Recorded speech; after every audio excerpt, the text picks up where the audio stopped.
Hey guys, today I want to tell you a little bit about diminished chords because they are really fun to use and you can do a lot of stuff with them, modulating to other keys and stuff like that. So if we take a scale, any scale, but for our example let's choose the A minor scale, which has all the white keys. And you might think, well, didn't the C major have all the white keys? And that's true too, but it depends on what key you start on. If we start on A, we have an A minor. And A minor is also called the relative minor of C major. It sounds like this.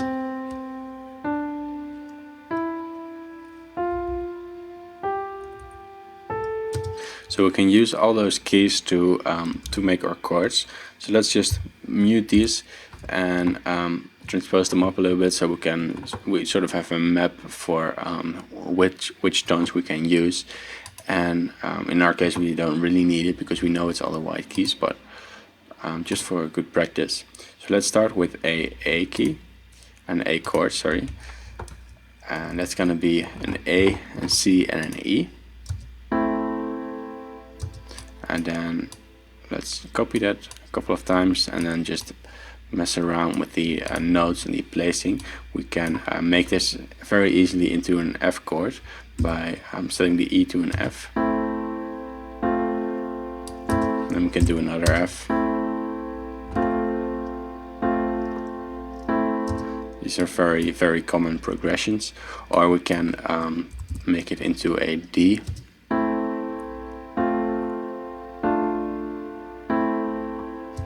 And then we can go perhaps to a G major, or we can go to an E, would sound even a little bit better.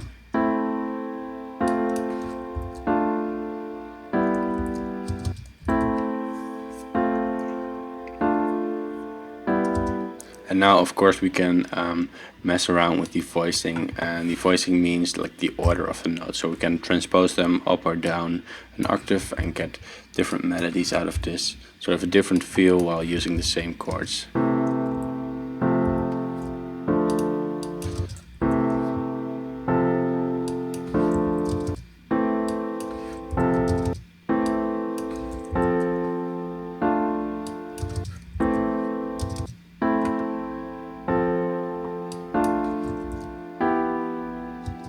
So we have a lot of flavors hiding there within our chords. I'm gonna set it back to my original position though, because in a lot of cases the close intervals, the intervals that are close together, not too many big changes, makes it sound a little bit better.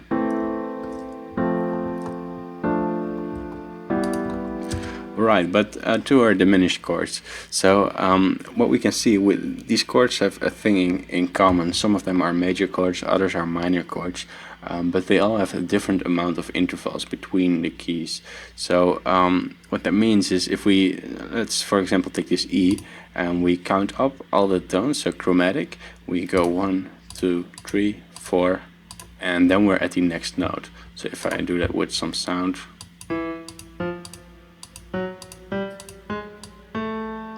and then to go to the next note again, we go 3 steps. And all the chords have this. Some start with 4 steps and then 3 steps. Others start with 3 steps, like this one, and then 4 steps. But diminished chords, they're different. They always have an interval of 3 steps between the tones. So if I want to make a diminished E, for example, I go E, 1, 2, 3, to the A, G, and then 1, 2, 3 again to the B flat. So this chord is the only one being different right now because it has the same amount of intervals. And in minor keys, that is always the second key of the scale. So in our case, that would be B. So if I transpose this right there and right there, I have my B diminished chord, and we're still using all the white keys, so we're still in our scale. Let's transpose that down a little bit.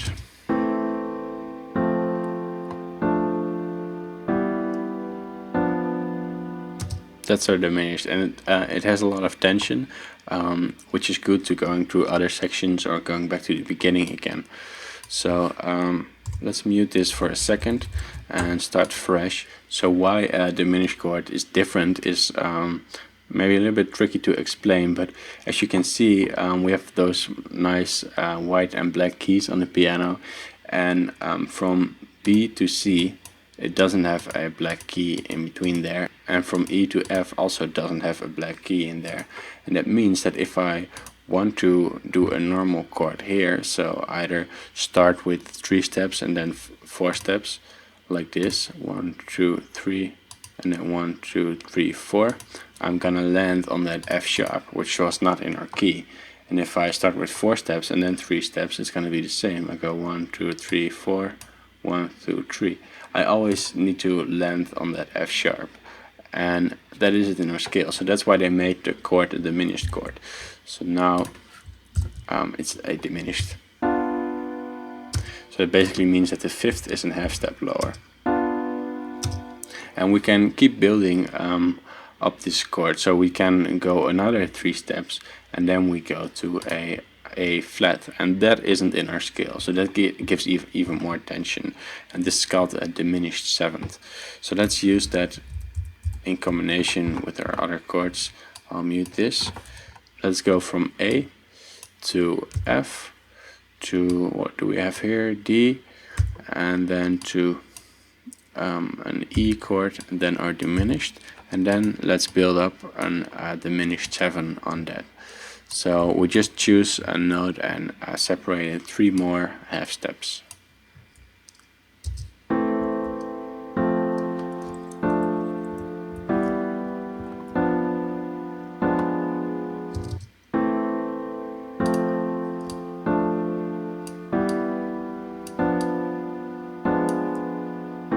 And then we end on an A again.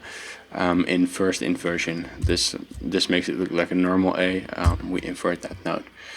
So that is some of the things that you can do with diminished chords. You can hear that it creates a lot of tension, which I really like. It nicely goes back to that A chord again.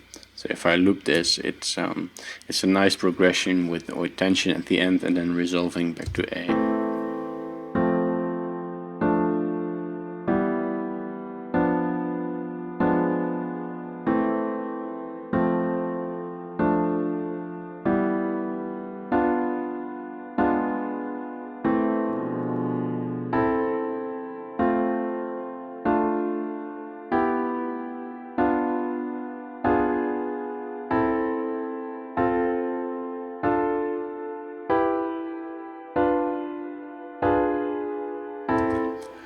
So that is all for this very short lesson, and I'll make another tutorial about this soon, because I also want to show how to modulate keys with a diminished chord, which is very easy to do and a lot of fun. So thanks for watching.